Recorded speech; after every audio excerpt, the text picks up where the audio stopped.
This is Kugan Cassis for Rifle TV in association with MTK Global. We're in Bolton here. I'm joined by, hopefully, soon to be world champion at some point, Hughie Fury. How are you, mate? Not too bad, good. Yeah?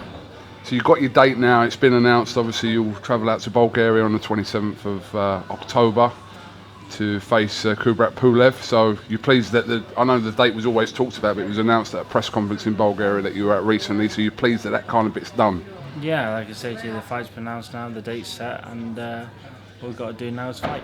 Yeah, I mean, there was obviously Pulev was obviously being linked with fights with Whyte before that, and he chose obviously not to go out to Bulgaria when they won the purse bids. But you got no kind of fear about going out to Bulgaria and doing that. You were saying to me earlier, a ring's a ring at the end of the day. Yeah, it is. Like I say to you, I'm not afraid to go anywhere or to anyone's backyard. I believe wherever there's two people in the ring, it's the ring there, and that's it.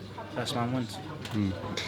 Talk to me a little bit about how training's been going. As boring as this is, this question, but how has camp been out here? Yeah, training's been going very good. Like I say, there's no training ahead that's easy, so just got to go on with it, put the hard work in, and all for the 27th of October. Well, I mean, Hughie, what can you take from obviously a disappointing night for you last year in Manchester against Joseph Parker? What have you kind of really learnt from that make sure that doesn't happen again when you fight for a world title again? We've put things in the bank. We've worked on different things. Like I say, off that fight, I was coming off a 2-year layout. Never let my hands go as well as I did. And like I say, you learn from them fights, and you can't dwell on them. You just got to take from them fights and put them into the next one. And you're going to see a big difference again coming this way. I mean, a lot of people on the night believe that you did enough on the night to beat Joseph Parker, and the decision obviously didn't go your way. But when you watched it back, what were your thoughts on that? Like I say to you, I never let my right hand go as much as I wanted to, but still, if you look at boxing display, you got outboxed. Simple. And obviously we've seen, Joseph Parker obviously return back to England to fight Dylan Whyte. What did you think of that fight? I'm assuming you watched that. Yeah, I watched that fight. Like you say, Dylan Whyte done what he had to do. He put the pressure on. I think halfway through the fight, I think Parker just gave up. It's like he didn't want it. And so he started off well, and then at the end, then when the final round came, then he tried to pick up again. So I don't think his heart was in it. I think he's had a big payday off Joshua, and then I think he didn't want as much. I mean, looking back at it, it's nearly a year ago. Obviously, you had that fight. It was more or less bang on a year ago, actually. That fight was. But do you still see that fight was kind of the right fight for you at the time? Like I say to you, I'm not going to avoid any fight. It was there, it's there. And this is the fight was coming up now. I believe everything happens for a reason. What don't kill you makes you stronger. So it's all a learning game, and this is why I am today. I'm back for a final eliminator. Get this one out of the way, and that's where I'm heading.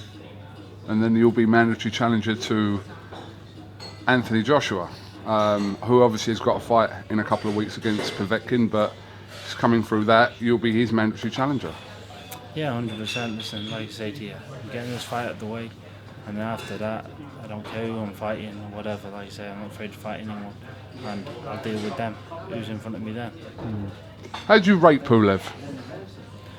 Pulev is a very good fighter. You can't underestimate him. He's got a good jab, and he's been with some good fighters as well, like you say. And he'll be super confident coming in his own back garden as well. So, like you say, I do rate the fella, but I don't see myself a problem coming through. Do you see Pulev as an avoided fighter?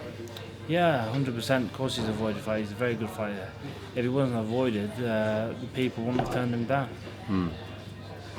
So yeah, ever been to Bulgaria before? Yeah, I've been there. Apart from before the press conference, you've been there? Yeah. Been there before, yeah. Yeah. We actually know a good few people out there. Oh really? Yeah. Okay. So we're not.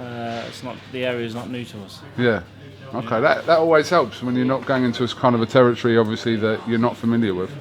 Yeah, 100%. Like I say to you, we know. Like Dad's known people there for years, so we know everyone in there, and yeah, looking forward to put show on.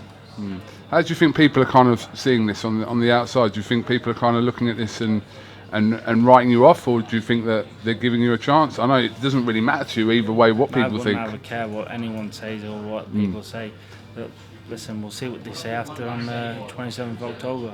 The only one that's got to say anything or deal with anything is Pulev, because he's the one in the ring with me.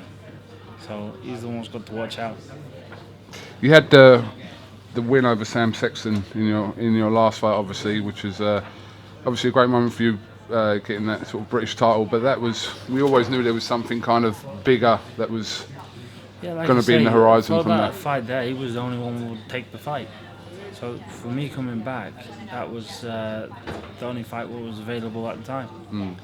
We would have shot straight back up for these sort of fights, but it didn't. It's like a true saying, you got to go back go back down to go back up. And that was available. And fair play to Sam Sexton, he come for a fight. I mean, I'm assuming at some point you'll have you'll look to probably vacate that British title. Is that right? Yeah, like I say to you, I'm interested in world titles only. So it was a nice thing having the British and that winning it. But like I say, I'm only interested in one thing: is getting to the world title. Touchwood, obviously, things go your way on the 27th of October, but you might have a little bit of a waiting game before you kind of get your shot. But you'll know you're mandatory, so. Like I say to you, get this one out of the way, and then whatever fights come in between me or whatever, I'll take and get me back up there as soon as possible. What else has been going on, Hughie? Nothing. What else is there to go on in training? Literally eat, sleep, train, repeat. That's it. That's the training mode. So there's nothing new and there's nothing excitement. You've been keeping tabs on what else has been going on in the heavyweight division? Nope. I've actually been a blackout to the world at the minute. I've got no phone, nothing. I'm not even watching no fights. I've got an iPad with literally nothing on it. So just the basics. Really? Yeah. So. Shut out mode. Completely shut up, man. I don't know what's going on with anyone, with any fights, social media wise, nothing. Really? Okay. What's your thoughts on the upcoming fight with Joshua and Povetkin? It'll be a good fight, but I think Povetkin don't deal good with tall fighters. Can't see it going past 5 rounds. Really? Yeah. Okay. Obviously, a lot of people. Well, say a lot of people. Some people saying it's a potential banana skin for Joshua, but you don't really see that. No, listen. I think. Joshua will definitely. I think he'll finish him in about 5 rounds, because, like I say, if you put him Povetkin, if you put him in against who else has he fought? He's fought Klitschko, who was tall. He struggled like hell with him.